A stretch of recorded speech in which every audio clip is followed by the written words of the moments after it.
President Cyril Ramaphosa yet to address the nation on the military veterans' demands and threats to national security.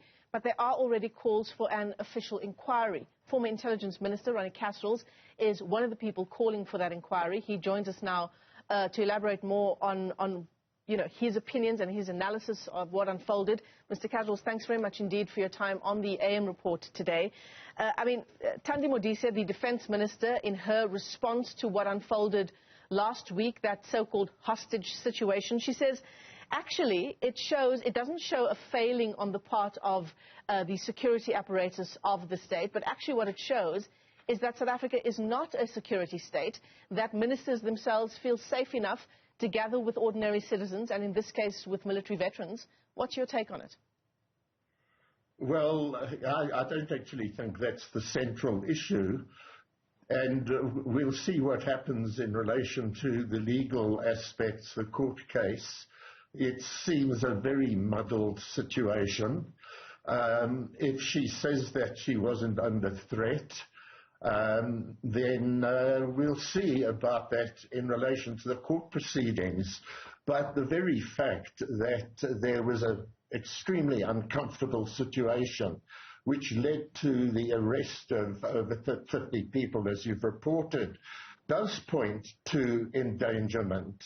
Whatever way the minister's trying to deal with this, and to sound reasonable, and it's very good that we have the public officials saying they are prepared to meet citizens of the country from whatever background and whatever issue.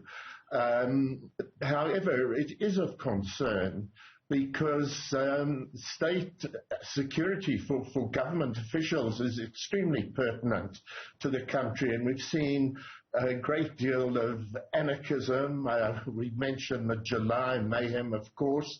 We've seen killings yesterday of would-be councillors around the country. There's been this report from Britain of a member of parliament having been killed in meeting with the public. So, of course, this is of concern to the public generally. And the court proceeding, of course, is going to actually clarify exactly what happened in the situation. But I really, with all due respect to your question, feel, and you've had a thorough report about what's been happening there, which, of course, as you are trying and attempt to do to gain information, it's still shrouded in a lot of mystery. What exactly are the issues? What were the veterans presenting to government? We need to know those details. This is what's very pertinent. And actually, of course, who are these people? Because we've seen a great deal of confusion and threats, in fact. Threats, and this is where what the minister says, we take with caution threats from these very people. There have been officials in the Department of Defense who have in the past been threatened by this very organization. And yet the country knows very little about who the Liberation Organization military veterans are. They don't issue any clear-cut statement of what their demands are. The statement from the ministry or the department over the years doesn't really clarify what they are demanding, other than extremely exaggerated and unacceptable statements relating to everybody should get over 2 million each and so on, which is beyond belief, in fact. So it's so muddled, and I'm afraid to say it's rather muddled from both ends, from the military veterans themselves and from government sources. There hasn't been a clear-cut statement from the Department of Defense about what the issues are, or in fact from the ministers concerned. That's what we want to see, side by side with something we'll have to be patient about, and that's the ongoing legal issues in relation to the charges that are being placed. Mr. Kasrils, as you've also just mentioned, there is a lot of discussion around who is a bona fide military veteran. You know, why is it important, you'll clarify this for us, that we establish whether or not those involved, those who are making these demands to government, actually were involved and saw combat? Well, because in any such situation, be it the military, be it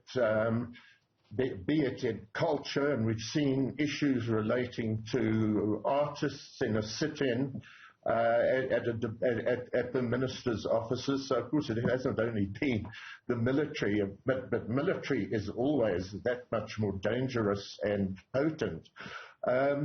Whoever comes forward with demands and purports to be from an organization, it's absolutely vital to understand whether they are bona fide members.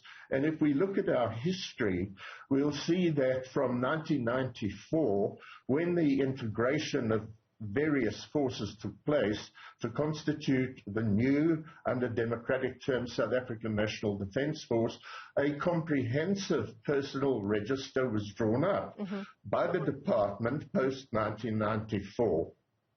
That had, if I remember correctly, over 42,000 or so accredited veterans from the various organizations.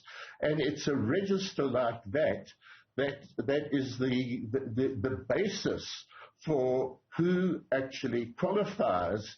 If you fast forward from 1994 to 2011, there was the Military Veterans Department set up and a Military Veterans Act. And I believe at that stage, for whatever reasons, the database, that register of names, was enlarged.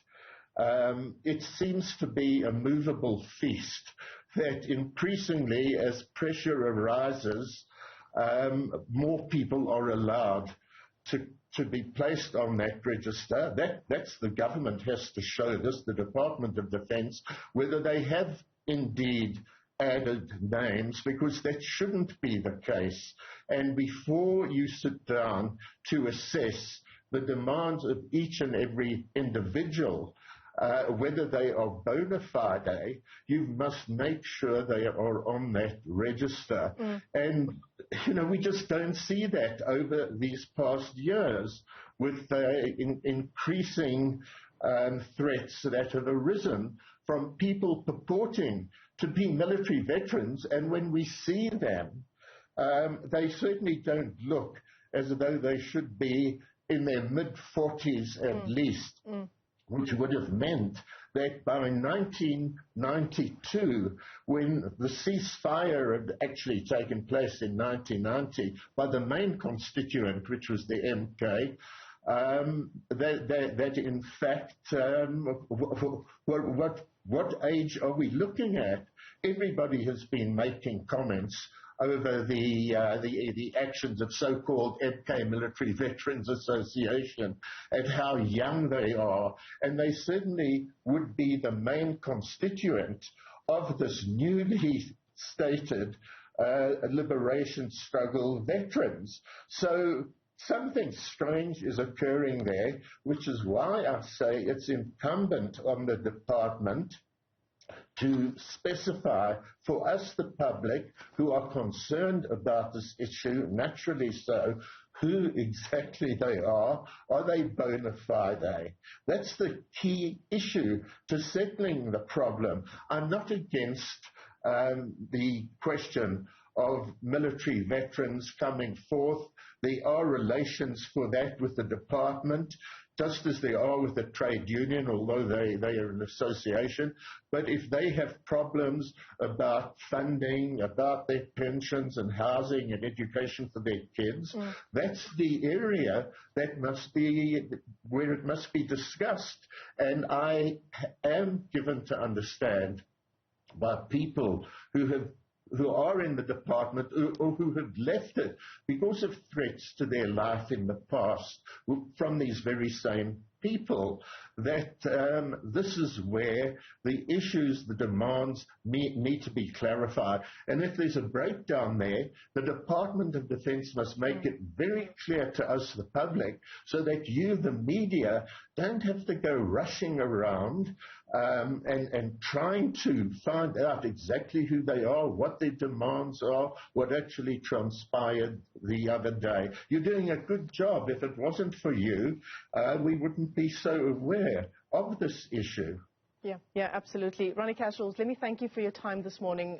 Certainly, such an important interview there. He is the former intelligence minister here in South Africa, and there certainly is, you'll agree, a lack of information from both sides, from government in terms of what exactly transpired and these so-called military veterans themselves on what their exact demands are. Thanks very much indeed for your time this morning.